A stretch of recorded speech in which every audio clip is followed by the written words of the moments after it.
Algunas verdades no se aprenden, se recuerdan. Algunas escrituras no fueron escritas para ser entendidas, sino para ser despertadas en el alma. Hoy escucharás un capítulo sellado por los siglos, una voz antigua que vuelve a hablar.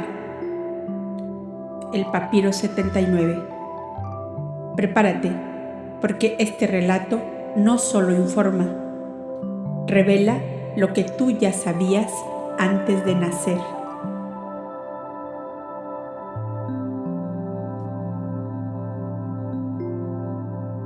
Bienvenidos a Voces de la Biblioteca Upasica.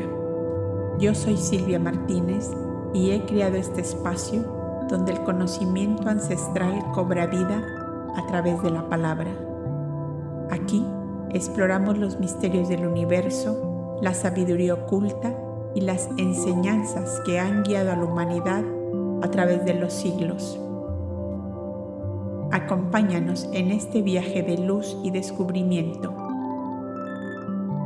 Suscríbete, activa la campanita y si es de tu interés, te puedes unir como miembro de este canal, en donde encontrarás material exclusivo para acompañarte en este viaje de reencuentro contigo mismo. Y si no, basta con que nos des un me gusta, que esto por sí solo nos ayuda ya bastante para continuar con este esfuerzo. Comenzamos.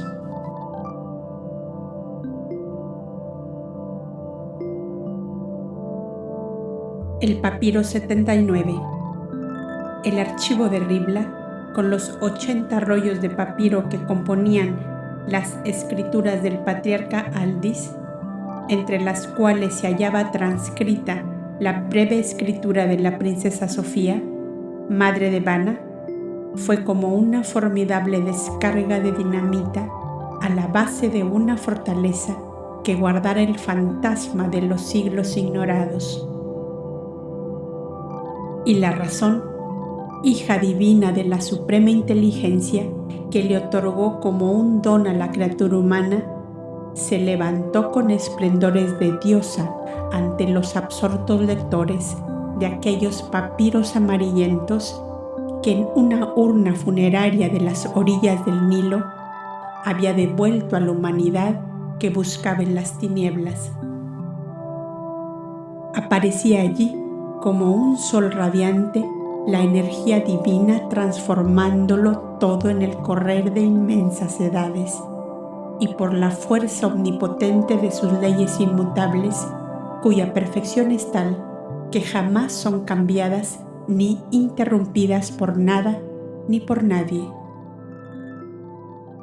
Desde la nebulosa inmensa cerniéndose en el espacio infinito como un velón de ilusión, para luego disgregarse en burbujas de gas que serán los globos siderales, futura habitación de humanidades, hasta el imperceptible comienzo de su vida en una célula que será una larva primero y un organismo después.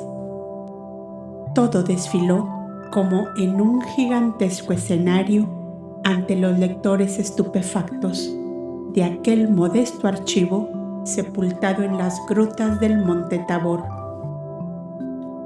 donde ignorados hombres de grandes ideales luchaban en la sombra para dar luz a la humanidad.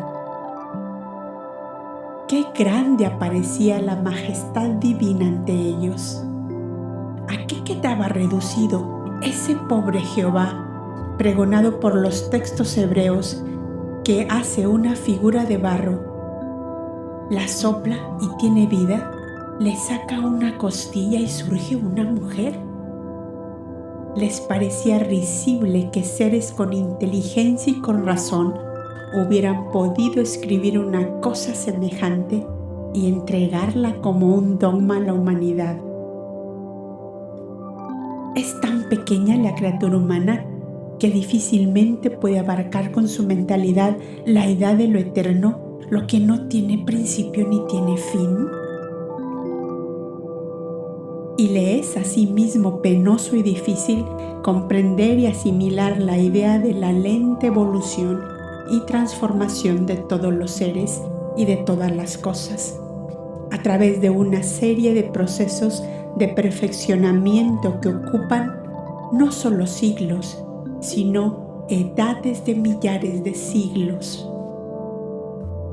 El pensamiento eterno condensó en el espacio infinito una nebulosa que era energía de sí mismo. Era lo bastante.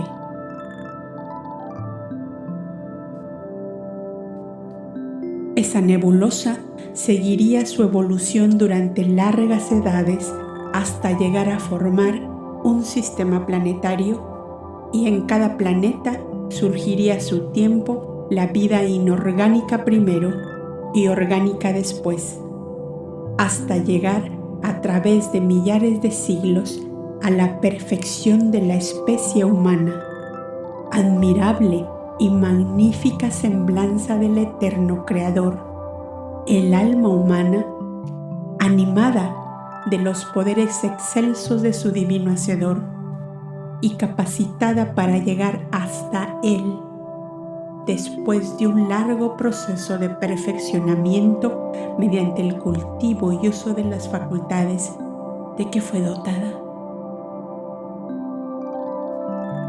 Todo esto comprendieron los lectores de las escrituras del patriarca Aldis. En aquellos días serenos y plácidos del otoño galileo, bajo un cielo de turquesa y en la dulce quietud de las grutas del Tabor.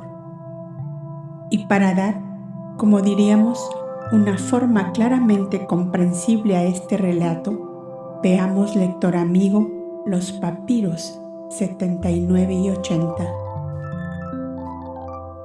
que esbozan cómo, en un espejo mágico, la civilización de entonces, y relatan la muerte de Abel y más tarde la de sus padres, Adamú y Evana.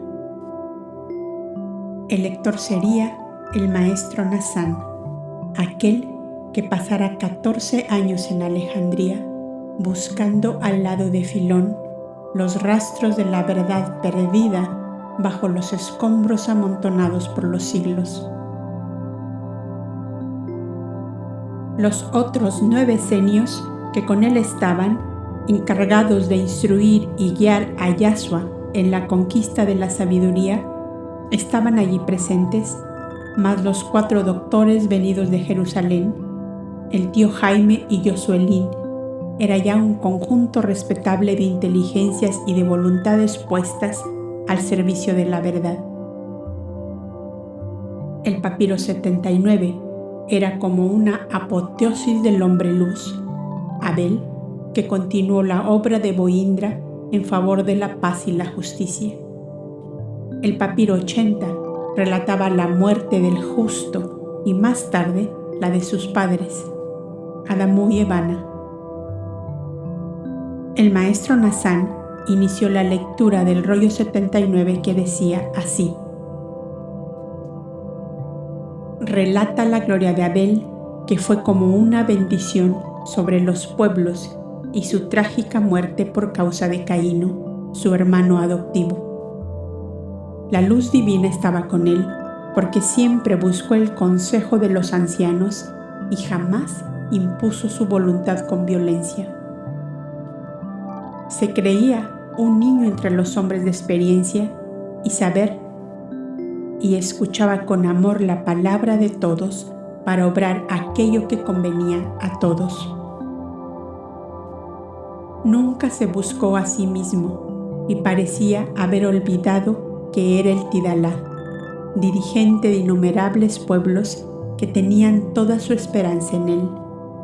Él mismo limitó el poder omnímodo que los príncipes de la alianza le dieron y quiso a su lado una trilogía de mujeres que habían dado pruebas de prudencia y de sabiduría en los países que estaban bajo su tutela. Ada, la admirable compañera de Boindra, que por muerte de su padre, Jebús de Galad, y por pedido de su pueblo, era matriarca y reina del país de Galad, Valquiria de Kifauser, nieta del gran civilizador de los países del norte, Lugal Marada, cuya muerte y la de sus hijos ocurridos al arrojar de su país la invasión de razas bárbaras, la colocó a ella en el alto puesto que la muerte dejó vacío.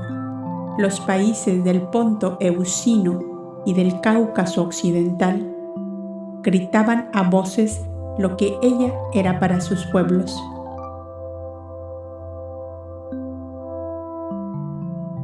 Y Solania de Van, que nacida en las agrestes orillas del lago Van, era entonces matriarca del norte africano desde Corta Agua hasta las columnas de Hércules,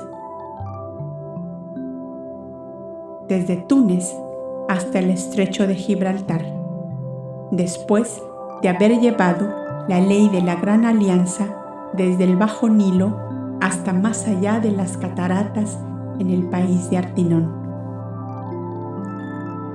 Estas tres ilustres mujeres tenían sus lámparas encendidas para alumbrar el camino de Abel en medio de los pueblos de 3 continentes. Venía después el consejo de los 10 ancianos copdas, conocedores de los países de la alianza y de sus costumbres y leyes. Y por último, la junta de representantes de cada uno de los pueblos de la Gran Alianza que pasaban de los 200. Yo no hago más, decía él, que sellar con el anillo de Boindra lo que todos vosotros habéis querido que sea. Tan solo me opondré cuando queráis la injusticia y la guerra, que son los más espantosos delitos que repudia la bondad suprema. Pasaron 100 lunas sobre los países de la alianza y la barca dorada de la fraternidad se deslizaba suavemente por las aguas mansas de una paz que no alteraba ninguna borrasca. La serpiente voraz del egoísmo parecía haber sido exterminada para siempre.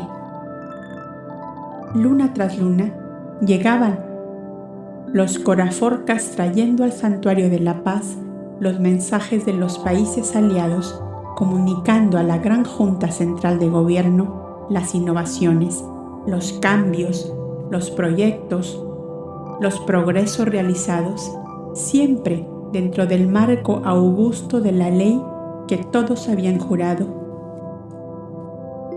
A veces el mensaje era portador de tristezas y desolaciones ocasionadas por la furia de los elementos. Témpanos de hielo que habían azotado poblaciones de la costa del mar, inundaciones que habían perjudicado los campos de labranza, destruyendo cosechas, epidemias en los ganados, erupción de volcanes, terremotos, etc. Pero ahí estaba almacenado el tesoro sagrado que ordenaba la ley, aportado por todos los países año por año en previsión de estos casos funestos inevitables sobre el planeta, pero remediables oportunamente cuando el amor fraterno reina en los corazones de los dirigentes de los pueblos. Y entonces será digno de verse las caravanas de camellos, asnos y mulas llevando el socorro a los pueblos que habían sido azotados por los elementos. Pero en este planeta de escasa evolución no puede durar largo tiempo un estado semejante que ya fuera propio de un mundo de mayor adelanto. La serpiente feroz del egoísmo se despertó de nuevo, y acaso donde menos se esperaba. En el papiro 62 de estas escrituras quedó relatado que Caíno fue reconocido como nieto de Chebea por línea paterna, por cuya razón le correspondía una participación en el vasto territorio del país de Nairi, en el Alto Éufrates. Pero la larga esclavitud de su padre, cuyo paradero se ignoró por mucho tiempo, puso aquellas tierras y pueblo bajo el dominio de Iber, el soberano del país de Tea, que las regía con toda la solicitud de un padre que se desvela por la felicidad de sus hijos. Y las tribus que poblaban aquella región no aceptaban la imposición de otro soberano. Y Caíno, que siempre se vio dominado por la ambición, no se conformaba con ser un jefe de tercer orden en el principado pequeño de Shibara, cuya capital Nod estaba aún bajo la dependencia de su tío materno, su antiguo jefe y señor. Cuando se supo su origen, que era un descendiente directo del grande y querido Echevea, su corazón se llenó de amargura al saberse repudiado por los pueblos que ocupaban los dominios que pertenecían a su padre. El genio conciliador de Boindra había podido mantener en quietud relativa aquel espíritu turbulento como una tempestad, encomendándole misiones de importancia y muy arriesgadas en países lejanos, en los cuales pudiera hacer grandes méritos que lo hicieran conocido y amado de los pueblos. Mas, su carácter duro y dominante entorpecía su propio camino. Por más que la ternura maternal de Ivana, la suavidad persuasiva de la reina Hada y la sugestión que sobre él ejercía la matriarca Valquiria hicieron siempre un gran contrapeso a las violentas reacciones de su temperamento. Su tío materno, el anciano príncipe de Shibara, cayó postrado en cama para no levantarse más, motivo que dio origen a la perturbación de la paz en aquel país de la Gran Alianza. El consejo del anciano príncipe juzgaba que Caíno debía presentarse al pueblo como sucesor, pero los jefes de las tribus no le querían para gobernante, sino que pedían a un nieto del príncipe, que solo tenía 12 años de edad y sus padres habían muerto. El niño se hallaba internado en el pabellón del rey, en el santuario de la paz, educándose como toda la noble juventud de su tiempo. Caíno se afianzó en las fuerzas guerreras del país, se conquistó con promesas a todo el cuerpo de arqueros que defendían el orden y custodiaban las fronteras, y pensó que con la fuerza dominaría las tribus que le repudiaban. Y el Consejo de Gobierno de Shibara pidió auxilio a la Gran Junta Central, cuya sede habitual era el Santuario de la Paz. De inmediato comprendieron Abel y Hada que el origen del disturbio era Caíno, cuya ambición había causado antes bastantes sufrimientos. Y antes de que el desacuerdo tomara mayores proporciones, resolvieron ir a verle Ivana y la reina Hada, cuya autoridad maternal suavísima le había desarmado en otras alteraciones semejantes. Una caravana de 2 elefantes y 50 arqueros a caballo salió de La Paz en dirección al país de Shibara. Y mientras aquellas 2 nobles mujeres, cada una en su pequeña tienda sobre el lomo de los elefantes, meditaban en el modo de vencer la rebeldía de Caíno, otra mujer valerosa, Valquiria, que se encontraba también en el Santuario de la Paz, meditaba a su vez sobre la forma justa y aceptable para los pueblos interesados y de satisfacer los anhelos hasta cierto punto justos de Caíno, sin contrariar la voluntad de los pueblos. Postergado y humillado siempre por los acontecimientos que le salían al paso cortando sus caminos, Caíno había llegado a una exasperación tan violenta que se hacía insoportable para todos. La matriarca Valquiria sabía perfectamente hasta qué punto había lastimado a Caíno el engrandecimiento de Abel, su hermano adoptivo, obligado a ser siempre a su lado una figura de segundo orden. se había empeñado en reconquistar por lo menos lo que según su modo de ver le correspondía por derecho.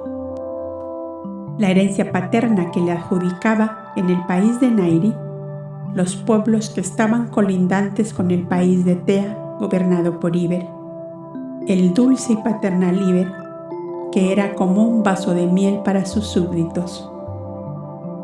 Todos aquellos pueblos se habían puesto por propia voluntad bajo su tutela cuando muerto el noble príncipe Chebea y llevados como esclavos sus hijos a los países del hielo, se vieron como rebaño sin pastor. Iber no hacía nada por tenerles bajo su mando. Antes, al contrario, les aconsejaba aceptar al que, siendo heredero natural del viejo príncipe, tenía derecho sobre el país. Le dejaremos sus tierras regadas tantos años con nuestro sudor, decían algunos, y nos iremos con nuestros ganados al país de Tea. Caíno traicionó a Boindra, a la gran alianza, a los que le sirvieron de padres. ¿Qué confianza podemos tenerle? El conflicto estaba planteado, y así lo veía la matriarca Valquiria, que retirada en su alcoba del pabellón de la reina, meditaba buscando una solución. La fina intuición que la acompañó siempre parecía decirle que tras toda aquella niebla vendría algo terrible que estremecía su corazón de mujer. Y reunida en confidencias íntimas con Abel y Adamú, y el que esto escribe, que éramos como su familia del Éufrates, seguía con el pensamiento a Evana y Ada, que marchaban hacia el país de Shivara. Nuestro hermano Iber, decía Abel, ha mandado mensaje que casi todos los pueblos del país de Nairi se han hecho solidarios para resistir a Caíno. No le quieren allí bajo ninguna forma. Y si él persiste en presentarse con un cuerpo de arqueros, aquello será una matanza horrible, porque todos los hombres y hasta mujeres, y muchas, están armados de flechas, de hachas, de catapultas para esperarle. Lo que haya de ser será, decía Adamú. Esperemos que la reina, Ada y Evana logren convencerle. En esta incertidumbre se hallaban cuando llegó jadeante un mensajero de Shivara trayendo la noticia de que Caíno no se había dejado convencer, que había puesto en prisión los 50 arqueros de la escolta de la reina, y a ella y a Evana las guardaba como rehenes en el pabellón de palacio en que fueron hospedadas desde su llegada. «Iré yo», dijo Abel, apenas oyó la infausta noticia. «Y yo», añadió Adamú juntamente conmigo, que también me creía obligado a acompañar a mi nieto. «Conviene que os quedéis», dijo Abel, «para que toda esta juventud y niñez hospedada en los pabellones de los reyes no se alarmen, viendo que faltamos todos los íntimos que hemos cuidado de ellos». «Iré yo, y creo que basta», añadió Abel. «Llevad mi escolta de arqueros», dijo Valquiria, «que yo respondo de su valor y de su capacidad. Les tengo experimentados desde los tiempos terribles de nuestras grandes luchas en el norte. Nadie os será más fiel que ellos». «Bien», dijo Abel, «os acepto, matriarca. Podéis avisarles que saldré esta misma tarde». Mas la matriarca ya había forjado rápidamente su plan de acción según su costumbre. Y como era riguroso invierno, aquellos 100 hombres vestidos con casacones y gorros de piel de oso negro, que apenas les dejaban los ojos al descubierto, parecían de una estatura gigantesca cuando se presentaron a Abel ya montados en sus caballos de guerra. Solo sabíamos de esta expedición de Abel, su padre, la matriarca Valquiria y yo. Los tres le despedimos cuando ya él, vestido también con un casacón y gorro de piel negro, entró al recinto de oración. También entramos Adamú y yo. La matriarca se dirigió a su alcoba. Nadie se dio cuenta que de allí salió enseguida otro arquero vestido igual que los demás. Cuando salimos con Abel al parque lateral del santuario, donde ocultaban las cabalgaduras, vimos uno de los arqueros que estaba desmontado y que otro de ellos le acercaba a un caballo sobre el cual saltó con gran ligereza y se mezcló a los demás. Cuán lejos estábamos de pensar que aquel arquero retardado en montar era la matriarca Valquiria en persona, pues ella a nadie había comunicado su intento. Aquel inmenso grupo de hombres vestidos de pieles negras se puso en movimiento a la mitad de la tarde con un sol velado de ligera niebla. «Padre», me dijo Adamú, como en un sollozo, «qué mal presagio tiene mi corazón en este viaje de mi hijo». «En verdad», respondí yo, «que no vale Caíno con toda su parentela la ansiedad que nos causa a todos». La angustia de la reina y de Evana es bastante para que se le condene al peñón de Scindi, como yo quería, en la otra rebeldía que tuvo y que casi costó la vida a Boindra. Oh, la piedad. La piedad es buena para los indefensos y los débiles, no para un rinoceronte siempre dispuesto a clavar los dientes. Desde la torre mayor del santuario continuamos viendo aquella mancha negra que corría por la pradera a la luz pálida de un sol brumoso de invierno. Extraño que no esté aquí la matriarca Valquiria, dije yo, que había creído encontrarla en la torre.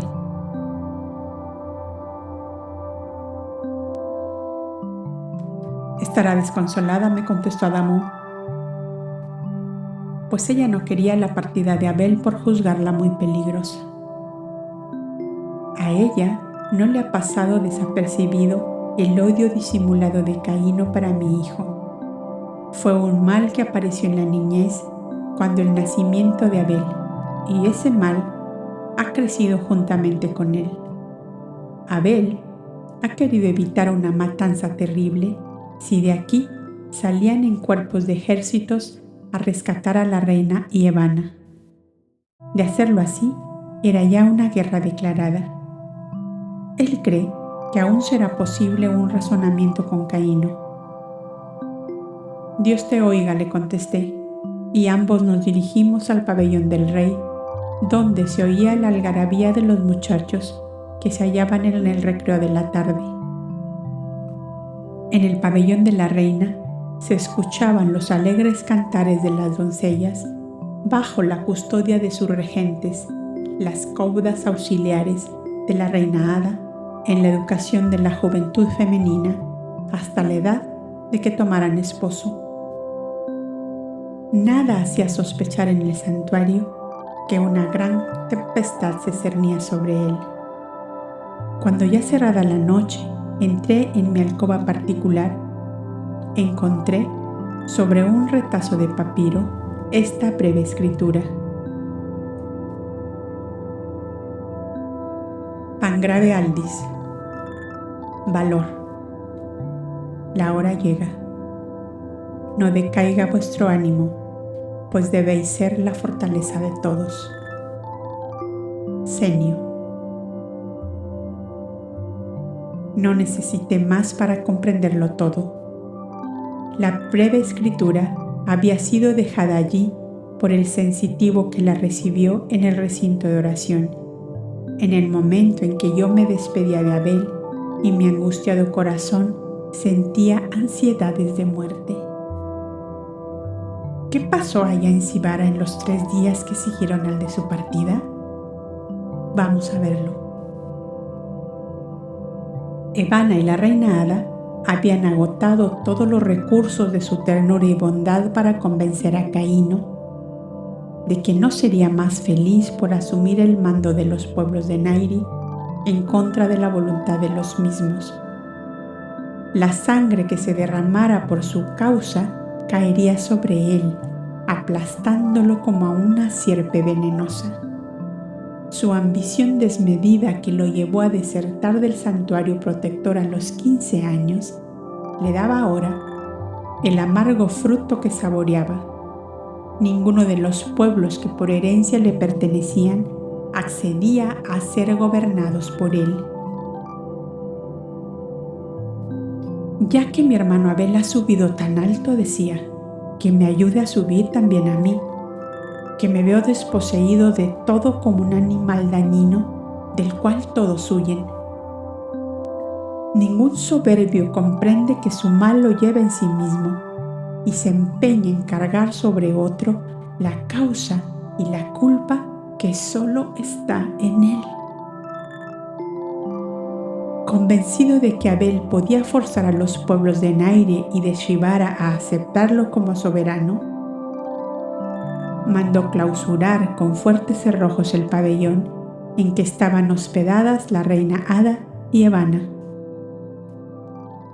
y puso guardias de toda su confianza, y despachó mensajero a la paz de que ambas habían sido tomadas como rehenes para obligar al Alto Consejo de la Alianza a pactar con él las condiciones del rescate.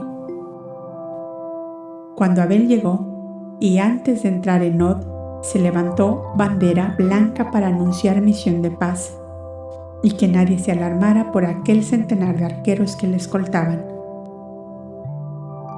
La gran fortaleza estaba al final de una avenida abierta en el espeso bosque que rodeaba el edificio, y que, poblado de fieras encadenadas, ofrecía un pavoroso aspecto en la noche iluminada por antorchas que chisporroteaban. Ya clareaba el nuevo día cuando Abel llegó a la plazoleta de la fortaleza. «Viajeros del Santuario de la Paz», anunció la bocina del heraldo, y esta voz llegó al pabellón de la reina y Evanna, que comprendieron lo que sucedía. Mas no pensaron que era Abel mismo quien venía. Caíno salió a recibirle escoltado por una decena de guerreros armados de lanzas. Abel hizo una señal a los suyos de que se mantuvieran a distancia, y solo se acercó a su hermano. «Traigo mensaje de paz», le dijo afablemente, como si nada ocurriera, y tocándole el pecho con su diestra, según el saludo de práctica. «La paz no me interesa, sino la justicia», contestó secamente Caíno. «La justicia y la paz son hermanas y siempre están juntas. Para hablar contigo he venido, Caíno, y solo me anima el deseo de llegar a un acuerdo. Deja que entren a la fortaleza tus hombres», dijo, dulcificando Caíno su voz. A una señal de Abel, los 100 arqueros entraron en la plazoleta y se desmontaron. «Esperadme aquí, que yo hablaré con mi hermano». Y en el pórtico exterior de la fortaleza, Abel y Caíno hablaron. Uno de los arqueros de Abel habló al oído al que tenía a su lado, y disimuladamente, y ocultándose en la sombra de los grandes árboles que enredaban sus ramas con las columnatas, se acercaron al edificio todo cuanto les fue posible. El lector habrá comprendido que el primer arquero era la matriarca Valquiria, y el otro, el que mandaba la centuria, que era aquel capitán Crisanto, segundo del velero Ánade, que había salvado la vida de Abel en una oportunidad ya relatada en otra parte de estas escrituras. «Mi viejo tío está por morir», decía Caíno, «y si tú quieres, él me nombrará su heredero del país de Shibara. Bien, hermano mío, yo trataré el asunto con tu tío. Te doy mi palabra y ya sabes que nunca te he engañado. Quiero que obligues a Iber a que abandone a los nairitas para que me acepten como su único soberano, puesto que lo soy por derecho paterno. Bien sabes que Iber nunca te ha resistido. Quien te resiste es el pueblo, y tendrías que conquistar su amor con tus hechos, Caíno. Figúrate que el pueblo de Nairi se entere de que has tomado como rehenes a la reina Hada y a tu madre para conseguir tus deseos. ¿Es acción esta que conquista el amor de los pueblos? ¿No ves, Caíno, que la violencia engendra odios y que el odio es una fuerza destructora? No es hora de filosofía sino de obrar, contestó Caíno. Vamos a ver a mi tío. Cuando Abel pasó, Caíno tiró detrás de él tan hábilmente una lazada de cuerda encerada que Abel quedó atado por la cintura y con sus brazos sujetos.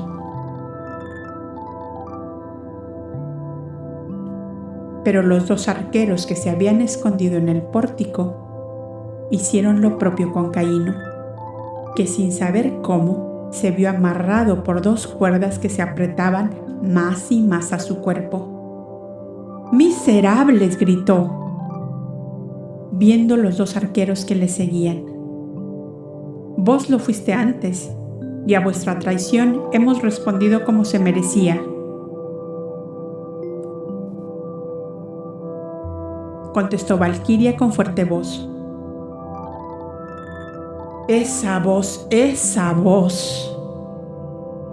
Exclamó Caíno, tratando de mirar a los ojos de aquel arquero, pero como aparecía tan cubierto de piel y además estaba detrás de él, no logró su deseo. Esta voz es de la justicia que va a pediros cuenta de lo que habéis hecho.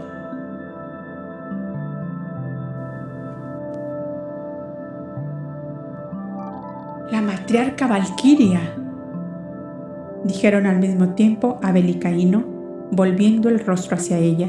Sí, la matriarca Valquiria, respondió, tirando hacia atrás el capuchón de piel que le ocultaba el rostro.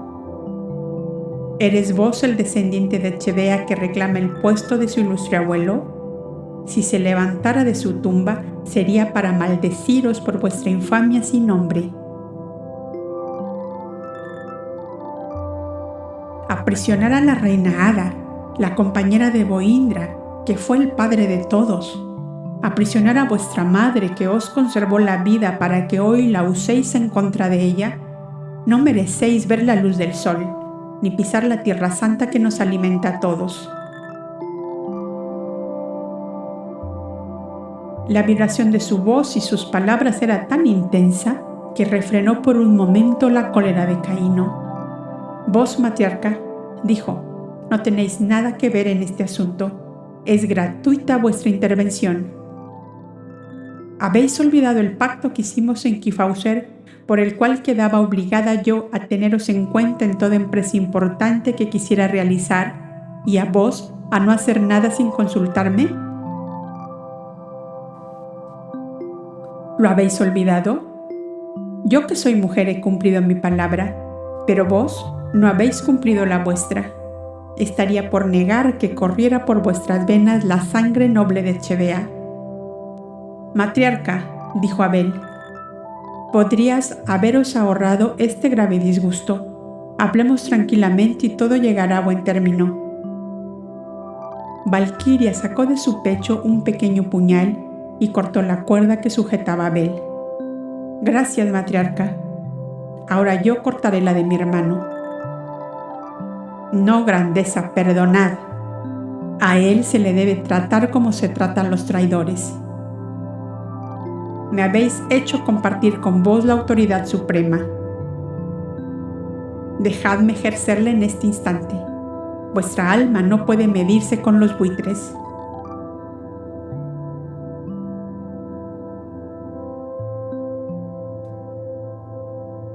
Dio 3 silbidos en su bosque de plata y los 100 arqueros entraron a la fortaleza. Las llaves del encierro de la reina y de vuestra madre, dijo a Caíno con una voz que causaba terror. Caíno estaba rojo de furor, pero los 100 arqueros le rodeaban con sus puñales desenvainados y estaba sujeto por 2 fuertes lazadas de cuerda. Buscad en mi bolsillo, dijo. El capitán Crisanto se acercó y sacó las llaves. «Yo abriré», dijo Abel, «pues más de una vez estuve en esta fortaleza». 2 arqueros siguieron tras de Abel, y otros 2 sostenían las cuerdas que sujetaban a Caíno. «Sabíamos que vendrías», exclamaban a un mismo tiempo Ada y Evana, abrazándose de Abel con una angustia indecible. «Hay que libertar a nuestra escolta», decía Ada, «para defendernos de Caíno, que tiene hombres armados entre el bosque». Y los viejos criados del príncipe salieron al ruido causado por todo este movimiento, y ellos indicaron a Abel dónde estaban los arqueros. En los calabozos de la fortaleza habían sido encerrados cuando la reina y Evana lo fueron también. «Calma», les dijo Abel, viéndoles enfurecidos. «Preparadlo todo para que llevéis a la reina y a mi madre a la paz inmediatamente. Volvamos hacia Caíno. Habéis nacido príncipe de Nair y de Shivara, y vuestras obras de aventurero y de forajido entorpecen vuestro camino, que pudo ser de justicia y de gloria», decía Valquiria, cuya exaltación nerviosa la iba llevando a ese estado en que ella solía ponerse en las situaciones culminantes. «¿Qué puede hacerse con vos que no se haya hecho ya? Sois en verdad un ser dañino que no puede gozar de libertad entre las gentes de bien».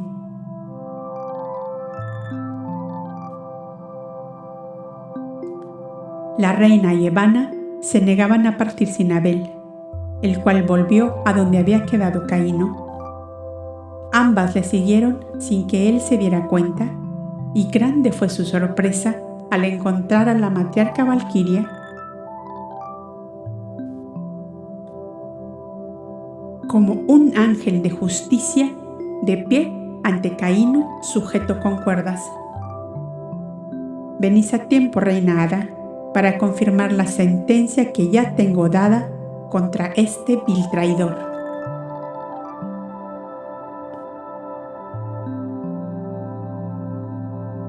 «Que ha pisoteado cuanto hay de noble y santo en la vida, irá al peñón de Sindhi, amarrado a una roca para toda su vida». Evana se echó a llorar amargamente, y la reina Ada, acercándose a Caíno, le dijo con indecible dulzura: «Hijo mío, más dolor me causa ejercer justicia contigo que el que me ha causado tu mala acción para mí. ¿Cómo olvidaste otra vez nuestro amor para ti?».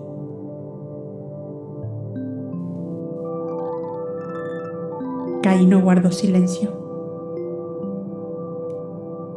Mientras tanto, los hombres de su guardia habían sido avisados de lo ocurrido, y como gatos monteses trepándose a los árboles, llegaron a los techos de la fortaleza, por los cuales se deslizaron como culebras en busca de presa. Valquiria y Caíno se apercibieron, y ambos se aprestaron a la lucha. Los hombres de Caíno caían de los techos como frutas maduras cuando el viento sacude el árbol, y los arqueros de Valquiria les apresaban vivos o muertos según se presentara el caso. Los silbos de Caíno dieron a entender a los suyos que se trataba de una lucha a muerte, y se tornaron como fieras rabiosas. De nada valía la palabra de paz de Abel, que llamaba la calma, mientras apartaba a su madre y a la reina a un rincón del pórtico.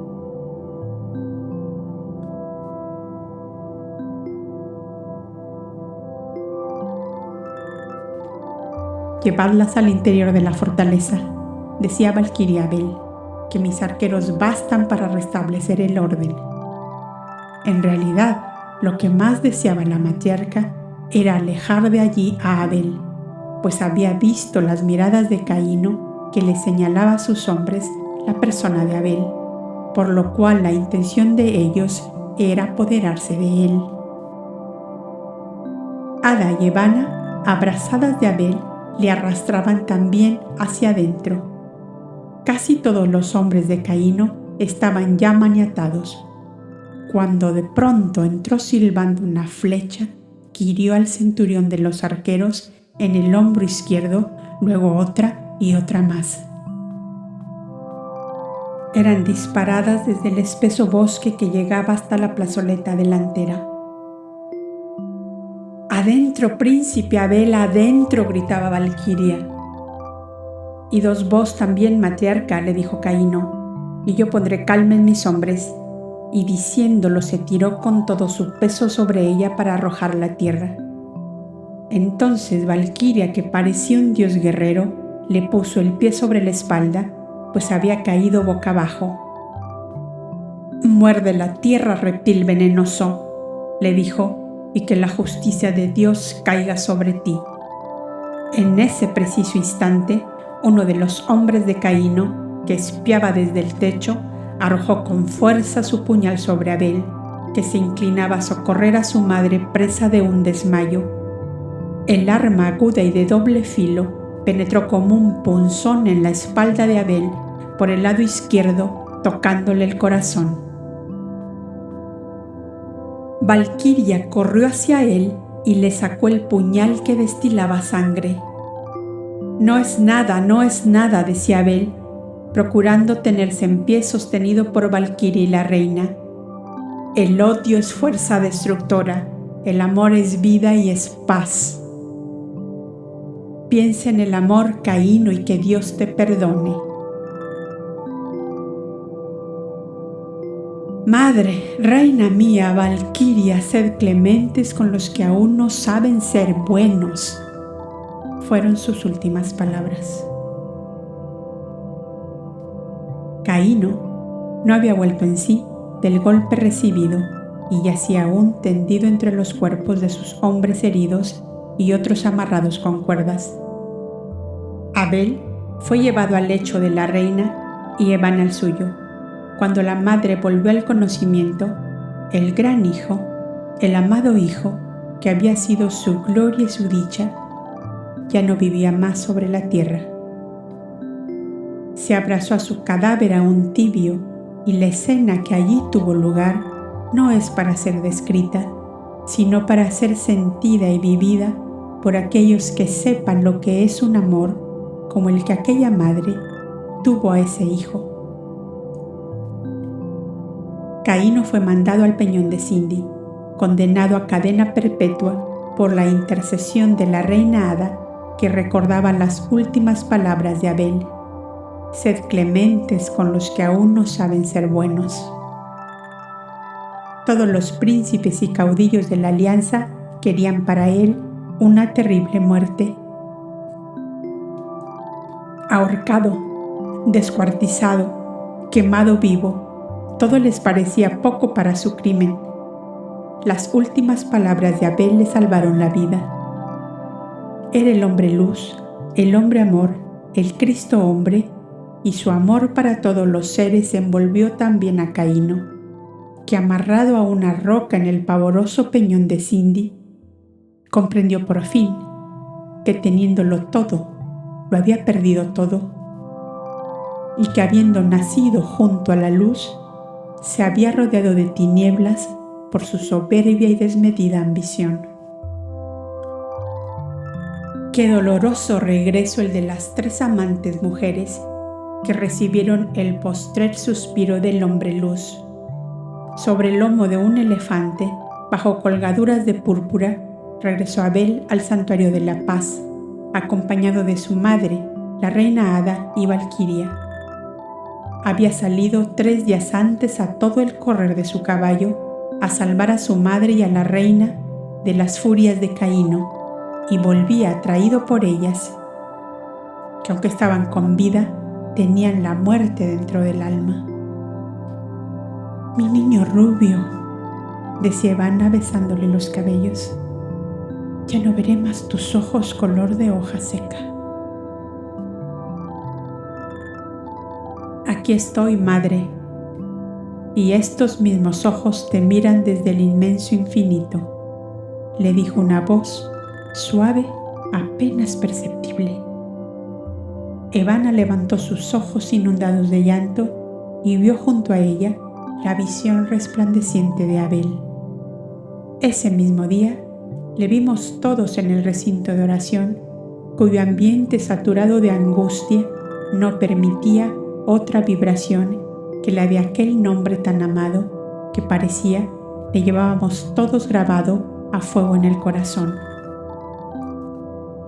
El esenio lector, Nazán, dejó caer el papiro sobre el pupitre y exclamó, como en un suspiro muy hondo: así paga siempre la humanidad a los grandes seres que le traen la luz y el amor.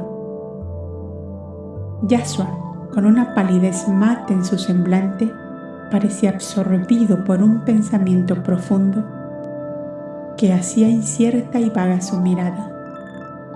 Los 4 doctores de Israel parecían volver a la realidad de su vida, suspendida unas horas, viviendo el pasado remoto, a donde les había llevado la lectura de los papiros del patriarca Aldis.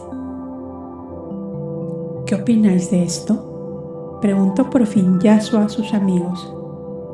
Que sobrepasa cuanto podíamos esperar, contestó José de Arimatea. La sencillez de la narración, añadió Nicolás de Damasco, le da el tinte inconfundible de los hechos vistos, palpados y vividos.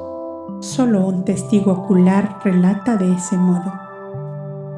Y es solo el rollo 79 que hemos leído, observó Nicodemos. Es un pequeño fragmento de las escrituras que constan de 80 rollos. Y todos, desde el primero al último, tienen el mismo estilo, sencillo y claro, sin contradicciones ni subterfugios, decía el maestro Melquisedec, que era quien lo había traducido al sirio caldeo, como otro maestro lo había vertido al griego, que era su lengua nativa. Necesitamos sacar copias, decía Gamaliel, para que podamos estudiar a fondo estos asuntos. Se están sacando, ya lo veis, replicó el servidor. Por lo menos ya tenemos 2, una en sirio caldeo y otra en griego. Falta una en latín, dijo Nicolás, y esa, si me permitís, la sacaré yo. Ya está comenzada, dijo otro de los maestros de Yashua, y creo que para la luna próxima estará terminada. Pero vosotros trabajáis como máquinas, observó el tío Jaime.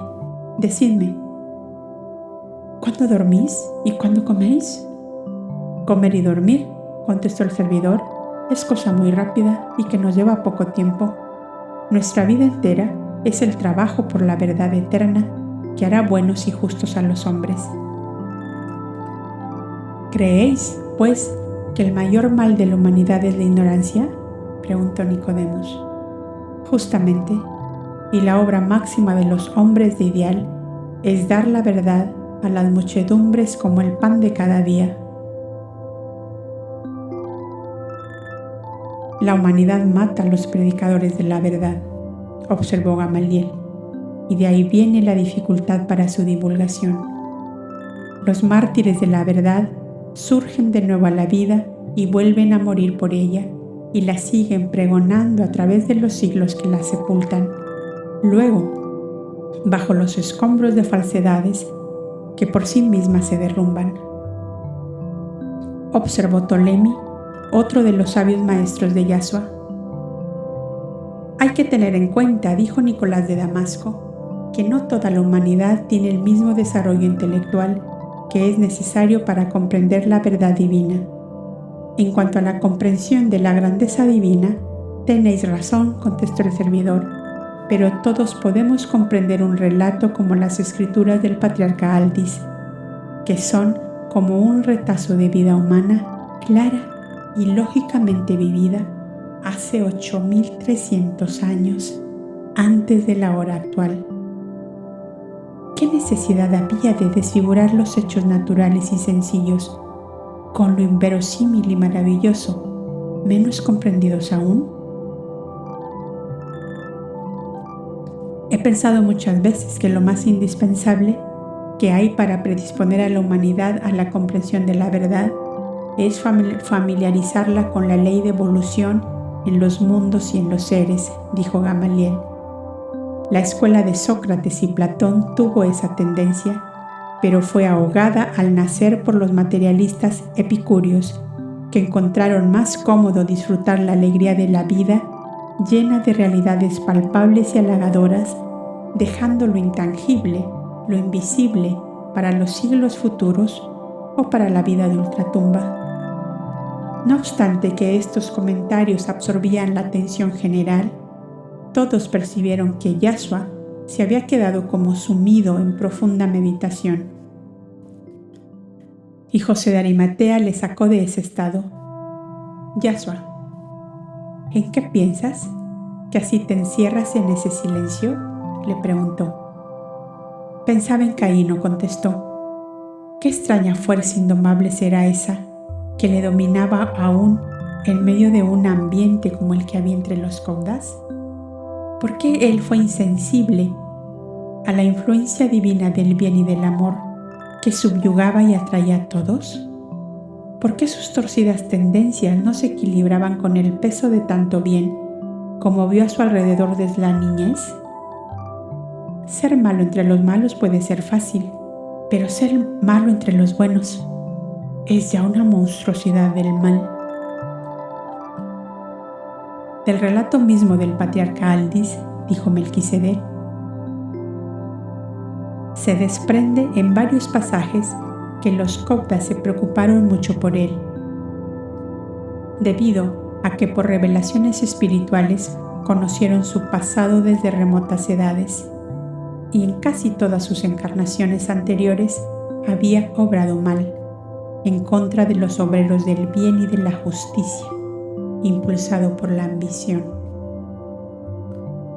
Además, añadió el servidor, sabemos que hay seres que desde lejanos comienzos de vida física, en especies inferiores y por acontecimientos espirituales o por influencias astrales, tienen más predisposición al bien que al mal. En cambio, hay otros que conservan por más tiempo las tendencias propias de sus lejanos comienzos en la materia orgánica, lo cual les dificulta sacudir el yugo de los instintos feroces y brutales.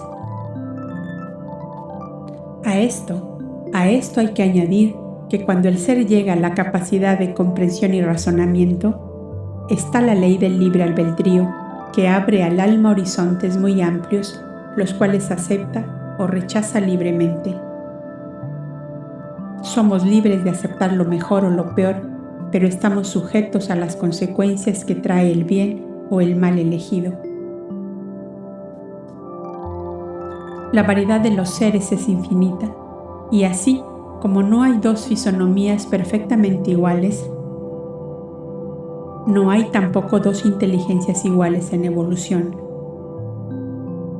Caíno comprendía únicamente la grandeza del poder del oro, de la fuerza, y la quería poseer a toda costa. Como no podía conquistarla por sus obras dignas del amor de los pueblos, la buscaba por la violencia y por la fuerza. Tuvo evolución intelectual, pero no le interesó la evolución moral. ¿Cuántos Caínos hay en el mundo? Yashua, que teniendo a su lado el bien, la justicia, el amor, se enredan en los caminos del mal, llevados por una ambición material que acaso les dé lo que anhelan, pero a costa de su propio espíritu, que se retrasa inmensamente en su camino hacia el bien supremo, que es Dios. Además, el bien trae consigo la luz divina, como el mal trae las tinieblas para el alma que se entrega a él. De ahí viene que no todas las almas comprendemos de igual manera el bien supremo al ideal eterno. Somos muchos los que creemos que ese bien supremo, del cual emana toda vida, existe con vida eterna, pero somos muy pocos los que nos dedicamos al estudio de esa causa suprema. Y somos pocos porque para llegar solo a despertar en nosotros el deseo de estudiarlo y conocerlo, en todas sus fases y aspectos, en toda su grandeza y poderes supremos, ya es necesario que tengamos una evolución avanzada, por lo menos que hayamos entrado de lleno en el camino de nuestro perfeccionamiento. Para desear conocer a Dios es porque ya van muriendo en nosotros las ambiciones de grandeza material y los groseros deseos. Cuando a la humanidad le baste su pan en la mesa y su túnica para cubrirse, entonces seremos muchos los buscadores de Dios y los que comprenderemos sus leyes divinas y eternas que ahora aparecen como hermosas creaciones fantásticas para la gran mayoría, debido a su atraso moral y espiritual. Muy bien, servidor, dijeron varias voces a la vez. Vuestra filosofía sobre Caíno debe ponernos en guardia a todos los que sentimos ya demasiado fuertes el impulso de dar un vuelo hacia la verdad suprema, añadió Nicodemos. ¿Ponernos en guardia? ¿En qué sentido?, preguntó Yashua, que pareció volver a la realidad de esos momentos. En saber escoger los seres que han de compartir con nosotros esos vuelos sublimes y atrevidos hacia la divinidad, a la cual queremos penetrar desde nuestro obscuro destierro, contestó Nicodemos. Todas las más antiguas escuelas de divina sabiduría han tenido esta vigilante cautela, y por eso la fraternidad esenia tiene los 7 grados de educación y desarrollo espiritual en los cuales vamos puliéndonos a nosotros mismos y dando pruebas de nuestro adelantamiento en los caminos de Dios, contestó el servidor. En los grados primero y segundo, añadió Nazán, ya se vislumbra en cada alma si podrá volar de frente a la luz eterna, o si deberá quedar por más tiempo sin poder desprenderse de los prejuicios, de ideas preconcebidas desde existencias anteriores. Hay que contar también con otras fuerzas que atan a las almas al pasado, carro del atraso espiritual, observó José de Arimatea, y son las emanadas de la ley de afinidades con las cuales debe luchar el interesado mismo y no sus maestros. Quiero decir que al formar nuestra aula para la divulgación de estos conocimientos, poco fruto conseguiremos si aceptamos entre los alumnos seres que tienen sus afinidades en otras corrientes adversas a la nuestra. Para la mejor comprensión, pondré un ejemplo, el de la fuente. 2 hombres llegan a beber. La linfa cristalina y serena les refleja su imagen en el terso espejo de la superficie. Se arrodillan sobre el musgo, inclinan la cabeza hasta tocar con sus labios el agua y beben. Llegan otros montados en bestias y para no molestarse en bajar, entran con ellas, se remueve el lodo del fondo y el agua se enturbia. ¡Qué agua más desagradable la de esta fuente!, exclaman. Así pasa con la divina sabiduría, fuente de luz y de verdad eternas. Muchos nos acercamos a beber, pero no todos llegamos a ella con la túnica limpia. Y muchos llegamos montados en la bestia de las pasiones, de los egoísmos humanos y de los prejuicios que hemos traído de otros ambientes y de otras ideologías. Los idólatras, por ejemplo, que hicieron su dios de un becerro de oro o de una serpiente o de un cabrón con cuernos de oro y rubíes, difícilmente aceptarán la idea de un Dios invisible que vive como una esencia en todo cuanto tiene vida. Y por largas edades continuarán buscando dioses materiales, visibles y palpables. Tengo un amigo educado en la escuela griega y aun cuando ha llegado a conocer y aceptar nuestra filosofía, no puede olvidar las hermosas fantasías en las cuales nació y vivió. ¿Cómo me cuesta pensar?, decía, que el astro de la noche no es la lámpara de Diana que busca a Endimión perdido en el bosque, sino un pequeño mundo de montañas y lagos donde aún viven seres orgánicos. Es así, amigos, Es así la lucha formidable que se presenta en los campos en que se debaten los hombres, dijo Nicolás de Damasco. Nuestro Gilel inolvidable, llevado de su ardoroso entusiasmo por la suprema verdad conquistada, tomó discípulos sin estricto control y eso le restó fuerza espiritual para defenderse de sus adversarios. Mal interpretadas sus doctrinas sobre la causa suprema, fue tomado como un hebreo paganizado que encontraba a Dios en el aire, en el agua, en todo cuanto existe, y más todavía fue juzgado como un vulgar embaucador. Cuando una escuela de divina sabiduría es homogénea y de una perfecta armonía de pensar y de sentir, esa fuerza invencible la defiende del exterior y le forma como una barrera que nadie puede romper. Por eso las antiguas escuelas vivieron largos siglos hasta que la flaqueza humana o una imprudencia impensada traía el desequilibrio de ese ambiente sutil y elevado, y como un castillo de naipes se derrumbaba todo de un soplo. Estas palabras del servidor pusieron en el ambiente un dejo de tristeza que se esfumó en el suave silencio escéneo en que cada cual pensaba. Esta flor de la divina sabiduría es de tan elevada naturaleza que los vientos de la ambición o del atraso impiden que se abra en este plano físico. Que la divina sabiduría, dijo el servidor terminando aquella reunión, no aparte su luz de nosotros, que de verdad queremos llegar hasta ella. Así sea.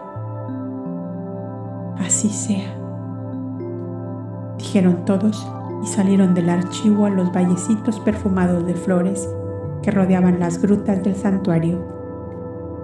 Llenos como estaban de las grandes verdades recientemente descubiertas, las conversaciones volvían sin poder apartarse de aquel piélago de luz que de pronto les había inundado. Mi afán es tanto, decía Nicodemos, que no soporto la espera a tener la copia para continuar sabiendo. Decidme, ¿la muerte de Abel trajo el desequilibrio de aquella magnífica organización de pueblos fundada por Boindra? No, contestó el maestro Ptolemy, que con Melquisedec y Yasua acompañaban a los huéspedes. El patriarca Aldis dice en los siguientes papiros que los príncipes de la alianza eligieron a Adamú para reemplazarlo y que éste quiso ser asesorado por su padre, por lo cual el patriarca Aldis entró a formar en el Consejo de los 5, que estaba compuesto de ellos 2 y las 3 matriarcas designadas antes por Abel, y además fue el patriarca del Santuario de la Paz, que de allí le quedó ese nombre de patriarca, que era como un título de gran honor para su significación de equidad y justicia. Evana, añadió Yasua, solo sobrevivió 3 años a la muerte de Abel, pues el amor de Sed, su segundo hijo, no pudo llenar en su corazón el gran vacío dejado por el primero, y Adamú, entristecido por este nuevo dolor, dejó en su lugar a su hijo Sed, que ya entraba a sus 18 años, y cuya clara inteligencia y maduro juicio lo hacía parecer un hombre de 40. Era la reencarnación de Senio, aquel gran Senio que había sido una lámpara viva entre los caudas y que desencarnó a los 12 años de Abel, añadió el maestro Ptolemy. ¿Qué fue de Adamú?, preguntó José de Arimatea. Se fue a Negadá sobre el Nilo, donde vistió la túnica azulada y fue un cauda de gran prudencia y sabiduría. Fue elegido para Jome de Negadá cuando cumplía 60 años. Su hijo Sed, al cumplir los 20 años, se unió en matrimonio con una hermana de la matriarca Valquiria y fue el fundador de una noble y sana dinastía en la Escandinavia, y juntamente con otra pareja salida de Negadá hacia aquellas regiones. Noruega y Suecia tienen en su lejano origen los nobles principios de la civilización copda, observó Melquisedec, no obstante de estar tan apartadas de las regiones que fueron la cuna de aquella gran corriente civilizadora. No podíamos haber deseado otro mejor relator que el patriarca Aldis, decía Gamaliel, que estuvo en el centro de toda aquella actividad y cuya larga vida de 103 años parece que le fue dada para que lo que viera y después lo contara todo a la humanidad futura. Y no obstante eso, observó Nicolás, la humanidad ha vivido en el engaño hasta ahora, porque malgasta y pisotea los dones divinos y apaga la luz que se le brinda. Es que hay cierta porción de humanidad que tiene miedo de los conocimientos superiores, observó juiciosamente Yashua, y parece preferir la vida sin inquietudes espirituales, lo cual le resulta más cómodo. Es que la inquietud espiritual por saber la verdad de todas las cosas viene cuando el espíritu humano ha pasado la línea divisoria entre el consciente despierto y el consciente dormido. Cuando la conciencia se ha despertado a la eterna y divina realidad, ya no hay nada que le detenga en su ascensión a las cumbres donde hay luz. Mientras que cuando el consciente está aún dormido, no piensa por sí mismo, pues está a gusto aceptando lo que otros han pensado y sugerido a la humanidad, ya por ignorancia o ya porque juzgaron que era demasiado nueva para comprender la verdad en toda su amplitud soberana. Exacto, maestro Melquisedec, dijeron varias voces a la vez. Habéis hablado como un maestro que sois, añadió Yashua, cuyo sentir y pensar vibraba a tono con sus sabios maestros. Pocos días después, los 4 doctores de Israel regresaron a Jerusalén llevándose el tesoro, para ellos de gran valor, de una copia de las escrituras del patriarca Aldis, para la escuela secreta que tenían en la ciudad de los reyes. En su estadía en el santuario del Tabor, habían planeado además las bases para una aula pública en la ciudad de Damasco, donde Nicolás, originario de allí, ponía a su disposición la vieja casa paterna para tal objeto. Ellos tomaron el camino del sur, y Yashua, al despedirlos, se internó en el laberinto de la montaña hacia la casita de piedra. Oigamos ahora una conversación de él con Nebai, la hermosa jovencita, hija del escultor, que debía emprender viaje a Ribla con su familia. El lector recordará que el viejo sacerdote de Homero, Menandro, quería consagrar la sacerdotisa del templo de Homero que se acababa de construir. Esta fuente y esta pequeña casita de piedra quedará solitaria y triste con nuestra ausencia, decía la niña Yashua, esa tarde después de la instrucción que sobre asuntos de Dios y de las almas les había hecho él, según costumbre. Mira, Nebai, para los amantes de Dios, todas las bellezas de Dios están a su alcance. Esta fuente y esta casita no estarán solitarias ni tristes, porque tu recuerdo, tu pensamiento la llenarán de luz y de alegría. Además, yo he pensado hacer aquí mi gabinete de estudio y meditación. ¿De veras? ¡Oh, qué bonita idea!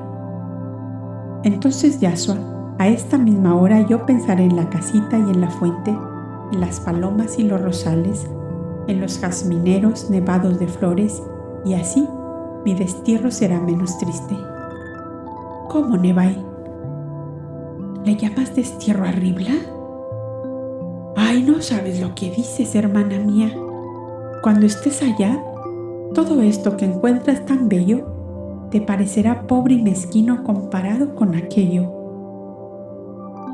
En vez de esta fuente, tendrás el hermoso río Orontes con sus platanares y sus florestas, pasando al pie de aquel venerable castillo que será tu habitación. En vez de estas palomas, garzas blancas y rosadas irán a comer a tu mano en aquel gran jardín solitario, donde el blanco templo de Homero, delicado y pequeño como un tabernáculo de mármol, te recordará a ese ser de los cantos inmortales. En vez de estas serranías galileas, el panorama imponente y grandioso de las montañas del Líbano, cuyas cumbres cubiertas siempre de nieve se confunden con las nubes del cielo. ¿Ese es un destierro, Nebai? Todo eso es hermoso, en verdad, contestó la adolescente. Pero no estarás tú, Yashua, que has llegado a ocupar un lugar tan grande en mi vida. ¿A quién le preguntaré yo todas las cosas y quién me dará las respuestas que me das tú?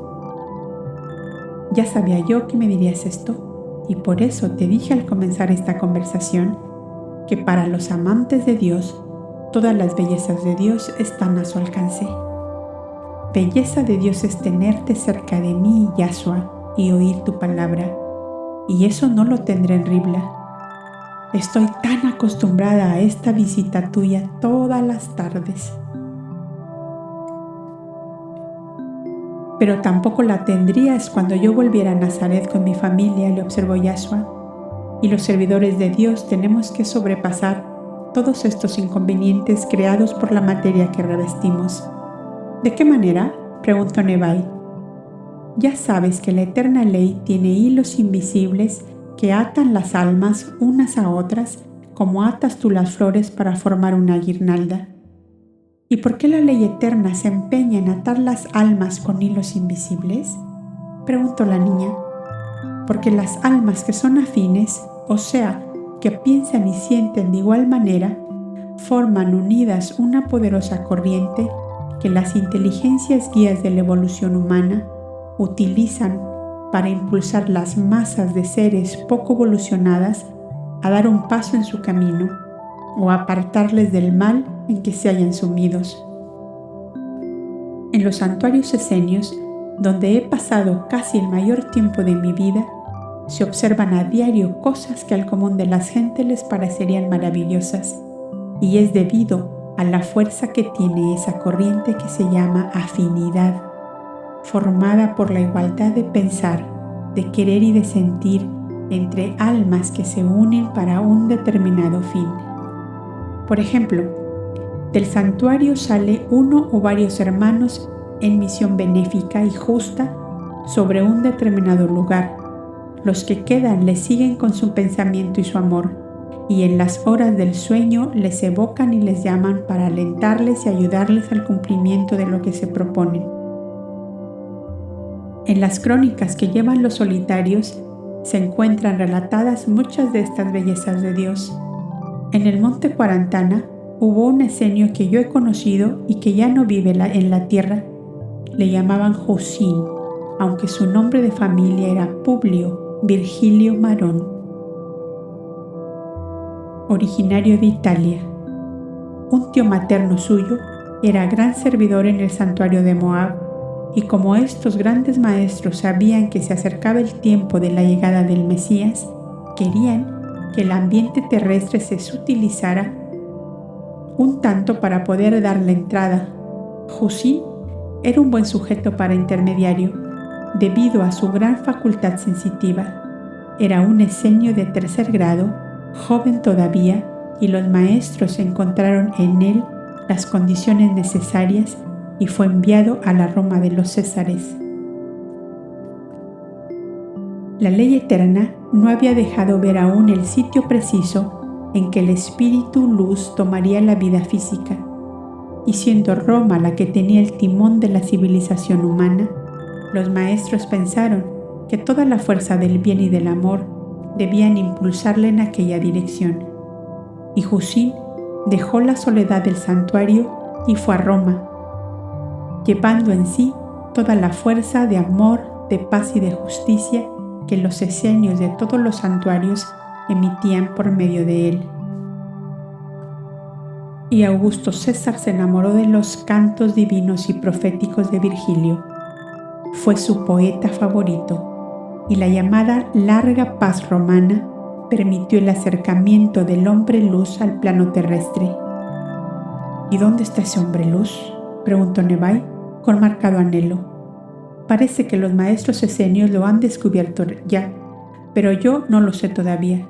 Cuando lo sepa, Nebai, te lo diré. volvamos al asunto que veníamos tratando. Sí, dijo Nebai, el de los hilos invisibles. Bien te decía que al igual que hacen los maestros esenios cuando salen algunos hermanos en misión, debemos hacer nosotros. Tú tienes que ir a Ribla con tu familia, y si tú y yo queremos, tu viaje y estadía allí puede ser de gran beneficio para muchos. Tú y yo podemos encontrarnos durante el sueño o enviarnos el pensamiento que la ley de la telepatía llevará del uno al otro, como un delicado mensaje de nuestras almas unidas por un lazo invisible de la afinidad. A ver, Yasuo, explícame bien eso que no lo he comprendido. Escúchame, Nebai. El alma humana, cuando ha llegado a la evolución que tú tienes, puede desprenderse de su materia para ir hacia donde el hilo invisible de la afinidad la lleve. Tú puedes hacer hermosos ensayos que serán como ejercicios espirituales para desarrollar la facultad de transportarse en espíritu a un determinado lugar. Por ejemplo, yo vendré a esta fuente que te es tan querida todas las tardes al ponerse el sol. Tú, que sabes esto, te tiendes en tu lecho a esa hora y te duermes pensando que el hilo invisible de la ley te traiga a la fuente en espíritu. El grado de mi desarrollo espiritual me permitirá escuchar tu mensaje y a veces verte como puede verse una visión mental o una visión materializada. En otras épocas lejanas, tú has hecho estos ejercicios porque viviste años en una gran escuela de divina sabiduría que se llamó Fraternidad Kobda. Fuiste maestra de otras almas más nuevas que la tuya, y tu nombre era Nubia de Man. Oye, Asua, ¿cómo lo sabes tú? Por las historias del pasado que estudio en el santuario con mis maestros. ¿Nunca oíste decir que tenemos muchas vidas sobre este plano físico? No, jamás oí tal cosa. Es que tienes tan pocos años, Nebai, que no has tenido oportunidad de aprenderlo aún. La ley eterna es así. Todo ser en la creación universal nace y muere innumerables veces. Ni tú ni yo tendremos tantos cabellos en la cabeza como vidas físicas que hemos tenido en este mundo o en otros. Hemos recorrido en largas edades toda la escala del progreso eterno y aún no sabemos cuántos siglos tardaremos en llegar al fin. ¿A cuál fin, Yasuo? ¿A cuál fin? A la suprema inteligencia, de la cual salimos un día como sale una chispa de una hoguera, y a ella hemos de volver convertidos en llama viva, dice nuestra ciencia divina. Pues en aquella vida tuya en que fuiste una maestra Kobda con el nombre de Nubia de Man, tenías entre otras facultades la de transportarte en espíritu a distancias y llevada por el hilo invisible de la afinidad. De aquella vida tuya han pasado largos siglos en los cuales habrás progresado mucho. Las facultades adquiridas en una vida pueden ser despertadas en otra con el ejercicio y la voluntad. ¿Y cómo has podido saber tú, Yasuo, que esa Nubia de Man y yo somos el mismo espíritu? Cuando los maestros esenios trajeron aquí a tus padres y tus dos hermanos mayores, lo hicieron al principio llevados por el deseo de librar a tu madre de una horrible persecución que sufría de parte de un poderoso magnate y por proporcionar medios honrosos de vida a tu padre y hermanos. Pero no bien estuvieron ellos instalados en esta cabaña, los maestros recibieron tu visita espiritual. Tú eras un alma sin materia, vibrando como una luz en el espacio infinito, y te diste a conocer a ellos como compañera de largas edades y en particular en esa vida de Nubia de Man. Les dijiste que ibas a entrar de nuevo en la vida física en este hogar en que has nacido. Los maestros esenios esperaban tu llegada. ¿Has comprendido ahora? ¿Cómo no he de comprenderlo si me lo explicas con tanta claridad? Otros con menos evolución que tú no lo comprenderían y si yo te lo explico a ti, es porque sé que vas a entenderme. Si comprendes y aceptas esta sublime fase de la ley eterna, para ti será fácil comprender asimismo que en cada una de tus vidas pasadas te has probado y ejercitado en todas las formas y aspectos imaginables, porque es así como el alma se forja y se perfecciona. Habrás sufrido horrores, habrás cometido desaciertos, habrás hecho obras buenas, habrás subido a posiciones encumbradas y habrás sido esclava, vendida y comprada como una bestezuela indefensa. Esa es la ley eterna de la evolución, Ebai. Así la queramos como la neguemos, así la aceptemos como que la rechacemos.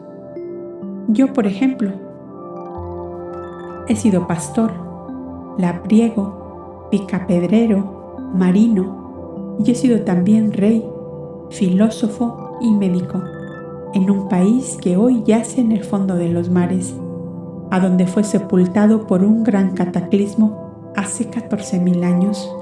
Y hoy, ya lo ves, soy el hijo de un artesano en una ignorada comarca del mundo, mucha parte del cual ignora hasta el nombre de Nazaret. Cuando fui labriego pastor, o cuando rompía con mi brazo las rocas que regaba con mi sudor, ¿quién podía reconocer allí al rey Anfión de Orozuma, que ocupó la atención del mundo civilizado de entonces? Si hemos vivido muchas vidas, esas personalidades humanas han tenido un nombre, ignorado de muchos o conocido de todos. Por las facultades espirituales cultivadas podemos llegar a leer en el más remoto pasado como en el presente. Oh Nebai.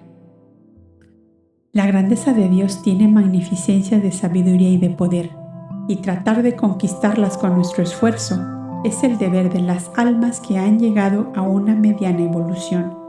De no hacerlo así, más nos valdría haber permanecido sumidos en la oscuridad inconsciente de las especies inferiores, donde aún no se ha despertado por completo la inteligencia que vive allí en embrión y que se le llama instinto, razón por la cual no existe la responsabilidad ni el libre albedrío.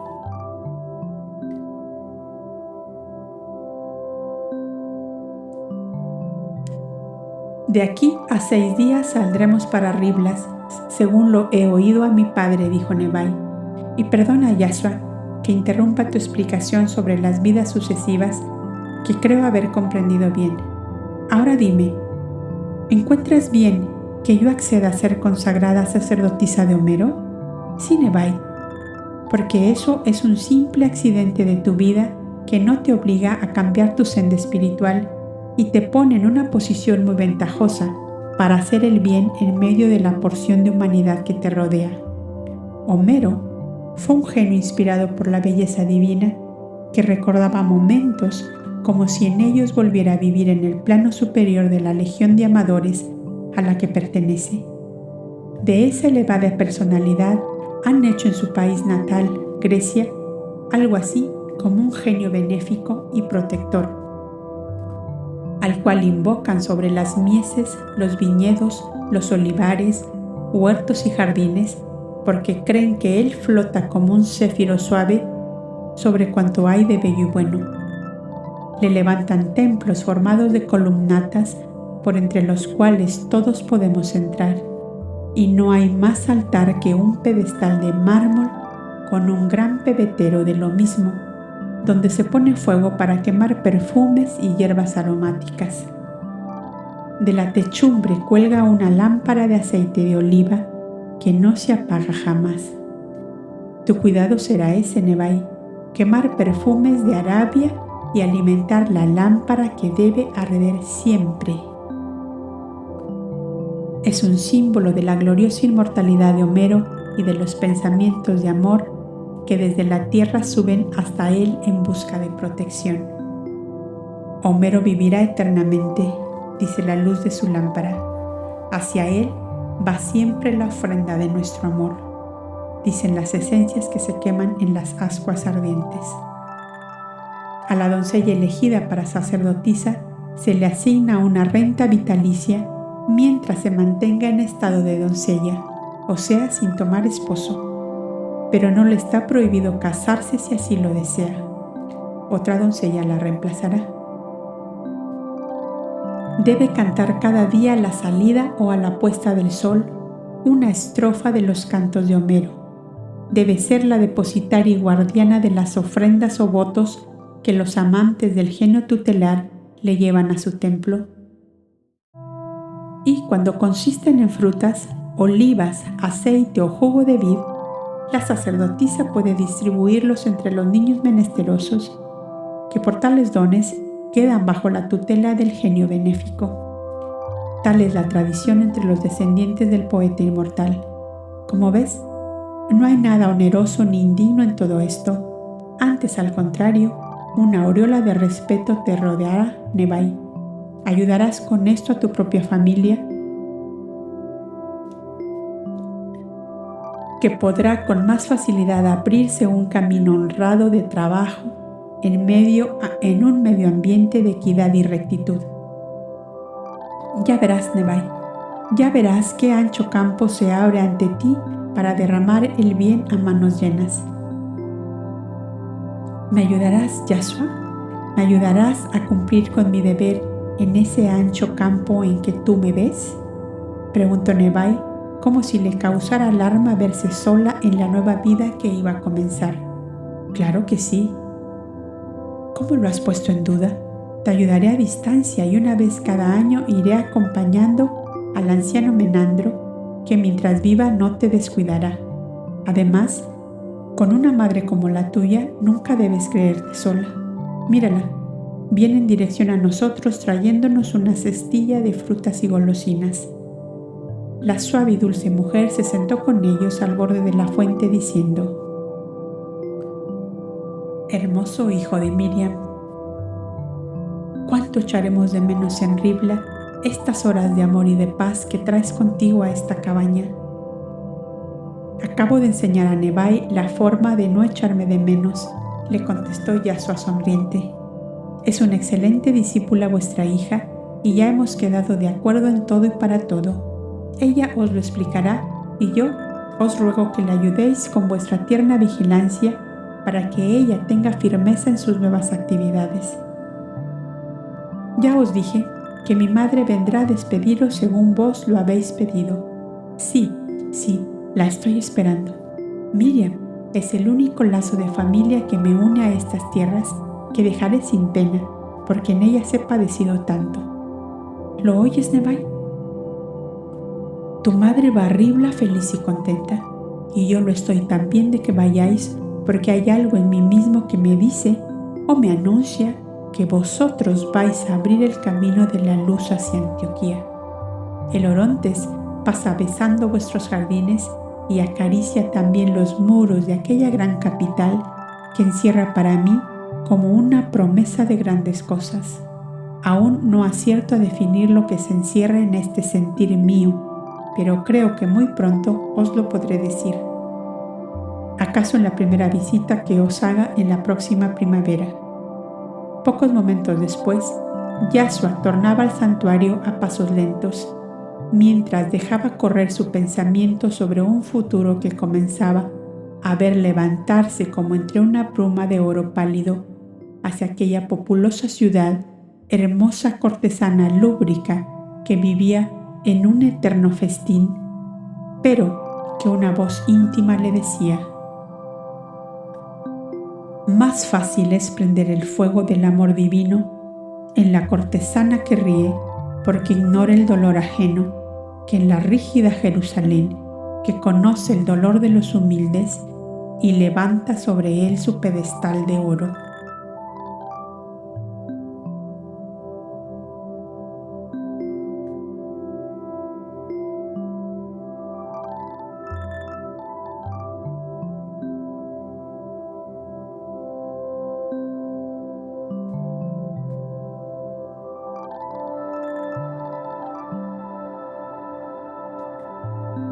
Ya no puedes decir que no sabías. El papiro 79 ha hablado y con él ha despertado la memoria de Abel, el Cristo primigenio, el ungido antes del tiempo, el alma solar que sigue latiendo dentro de ti. Ahora sabes que la historia oficial es apenas una sombra y que tu verdadera historia comienza en la luz y con la luz. Guarda esta semilla porque el Cristo interior te ha comenzado a recordar.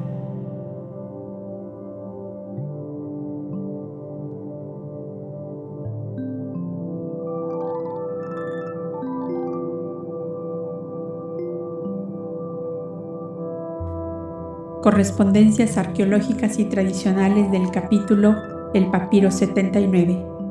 El Papiro 79, oculto en las entrañas del archivo de Ribla, es el eco vibracional de escrituras más antiguas aún que las tablillas de Sumeria o los papiros egipcios.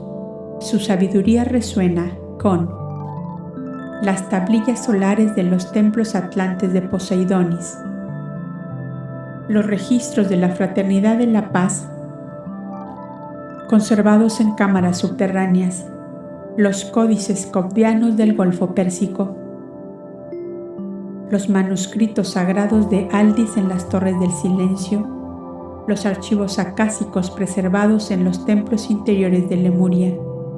En todas estas culturas, Abel no fue un mártir accidental, fue el primer Cristo, un ungido que vino a sembrar la luz antes de la historia escrita y cuya memoria fue encubierta para sostener sistemas que necesitaban un Dios castigador.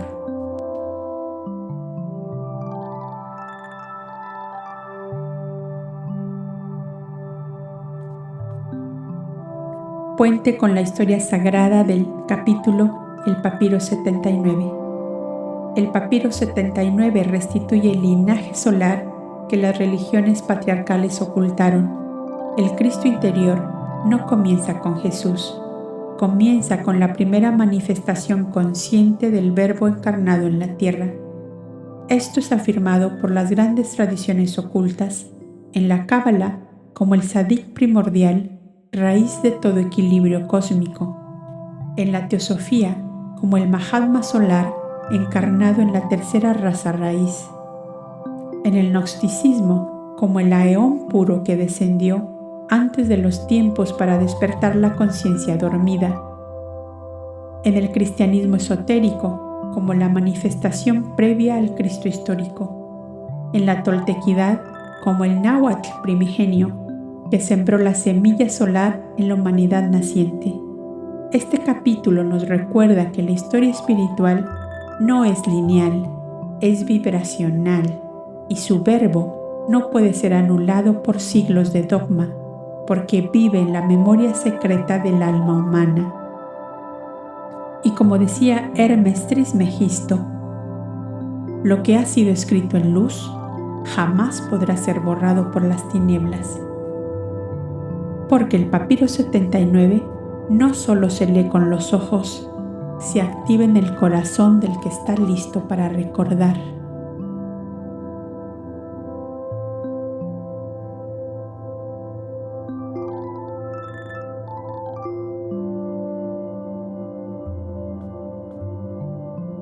Te espero en el próximo capítulo, El Diario de Yashua.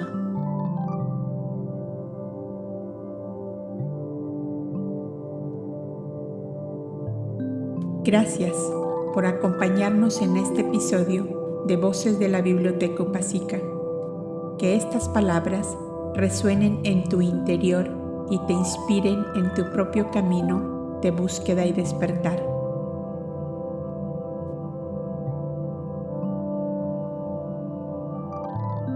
Y como decía la gran Madame Blavatsky, la mentira baja estrepitosamente por un plano inclinado, mientras la verdad sube penosamente cuesta arriba.